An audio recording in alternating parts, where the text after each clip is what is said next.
Please fix this problem at a completely different site that has nothing to do with you. By Svartlava. Okay, so I got this message from a user yesterday. Greater than hi. My phone number seems to still be registered to the previous owner, can you fix that? Greater than me. After checking with operator and in AD, in what systems does it say that it still belongs to? Previous owner / I checked with the operator and it has been registered on your name. Greater than user, my client says it is still registered to someone else, can you please fix it? Greater than me, where does it say it is registered to someone else? I am sorry, but everything seems to be in order in our systems.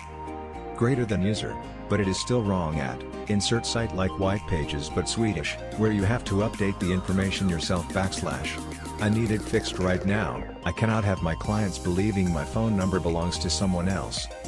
Greater than me, trying to explain a completely other site, that has nothing to do with us, not updating automatically is not our problem in a nice way / I got yelled at from another country because they googled wrong by Ultra Superman 1001.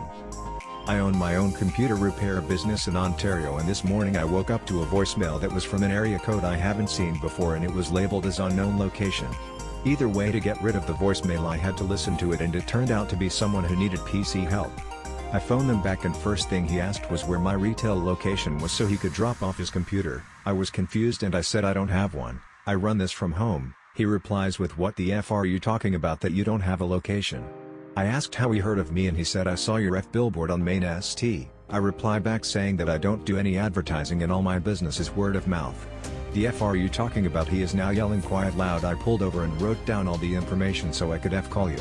I try to figure out what's going on and I ask him what city he is calling from.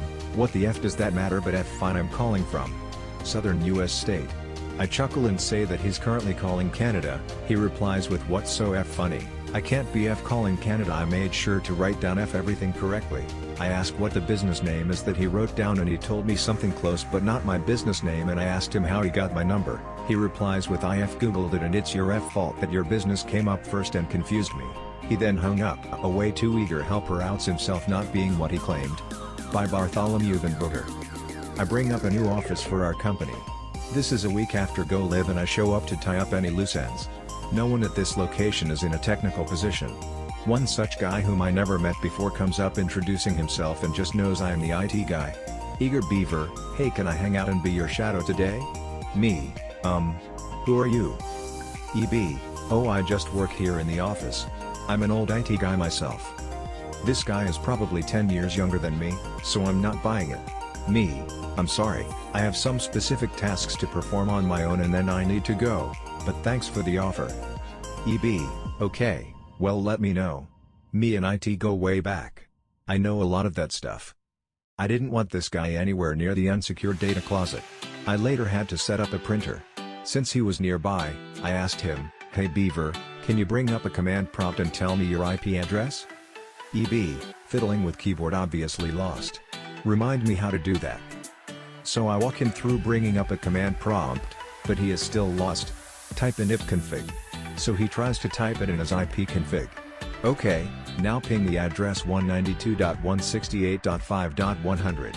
EB, again lost and starts typing pin and literally types out 192.168.168, etc. I thanked him for his efforts, but hoping this guy doesn't start telling people he knows what he's doing and starts mucking around. They're gonna F me up. By Big Jilm 123. Back in the 90s, I worked at a startup that built terrible CRM software, and we had merged with a company that did terrible call routing. Together, we had a cloud-hosted call center solution, before everyone started using the word cloud annoyingly often, and before anyone knew how to do it properly. All of our clients were close to us geographically, so our deployments usually meant that we could be at their site all the time keeping an eye on it. However, we landed a deal in a huge company based in CO, 2 hours time zone difference and a really long way to travel, so we couldn't have a team on site.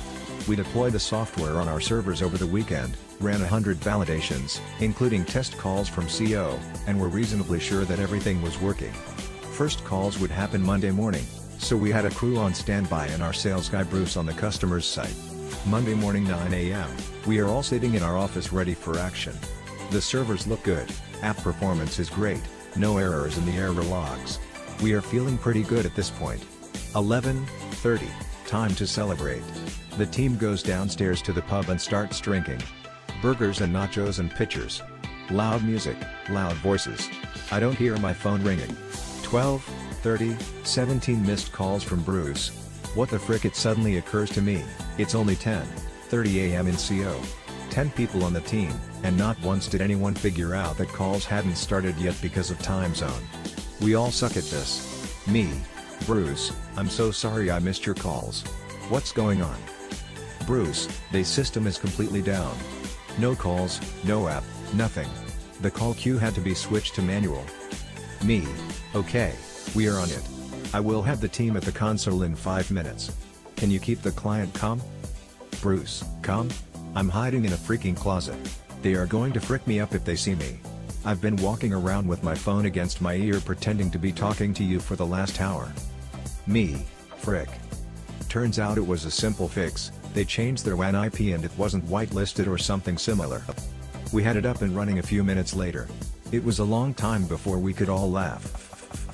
Wait, I have to power on my PC to make it work?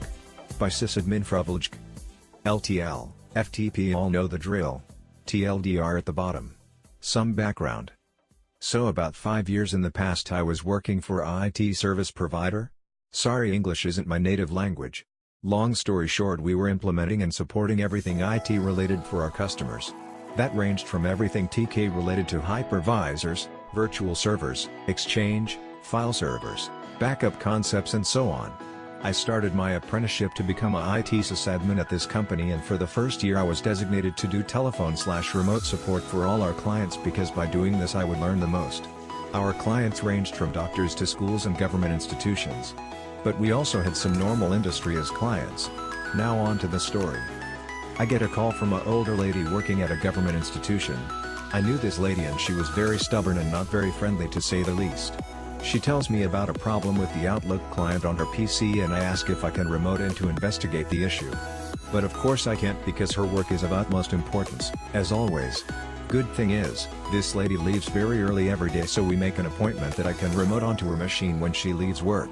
The time comes, I remote onto the machine, and resolve the issue rather quickly. It's been some years, God knows what the actual issue was. After I'm done I decide to do nature a favor and shut down the PC cause the lady has already left the office. All done I thought and closed the ticket. Oh boy was I wrong. Next morning I come into the office and start my PC. My shift starts at 8 in the morning. My phone rings at 8:01. Elderly lady is on the line. The conversation goes like this. $L, elderly lady. $me. $me, hi, $company name, you are speaking with $me, how can I help you? $L, what the heck did you do, you broke my PC, actual screaming. $me, hold on, everything worked perfectly fine yesterday when I remoted in, what exactly isn't working?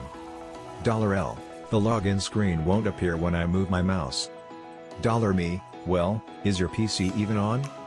$L, what do you mean by on? I just come in every morning, move my mouse and the login screen appears. $me, baffled, so you never see the power button on your PC in the morning when you come to your office? $L, my PC has no power button. Don't make up things to defend yourself when you broke my PC. $me, head, greater than desk. Okay, hold on. Can you see a big silver button on the front panel of your PC? $L, yes. $me, push it. $L, now to read weird numbers and letters on my PC. You broke IT, screaming again. $me, no it's not broken, give it a minute to boot. PC boots up and shows login screen /. $L, you are lucky you fixed what you broke yesterday, I would have reported this to my boss. $me, completely resignated /, alright I am really sorry. At least it works again. $L, hangs up on me /. I was only about 1 year into my apprenticeship at this point, so I did not have the courage to call her again and tell her that actually she was wrong. Turns out in the 3 years she worked for this office, she was never shutting down her PC when leaving. So she never had to start it and therefore didn't know how to start it.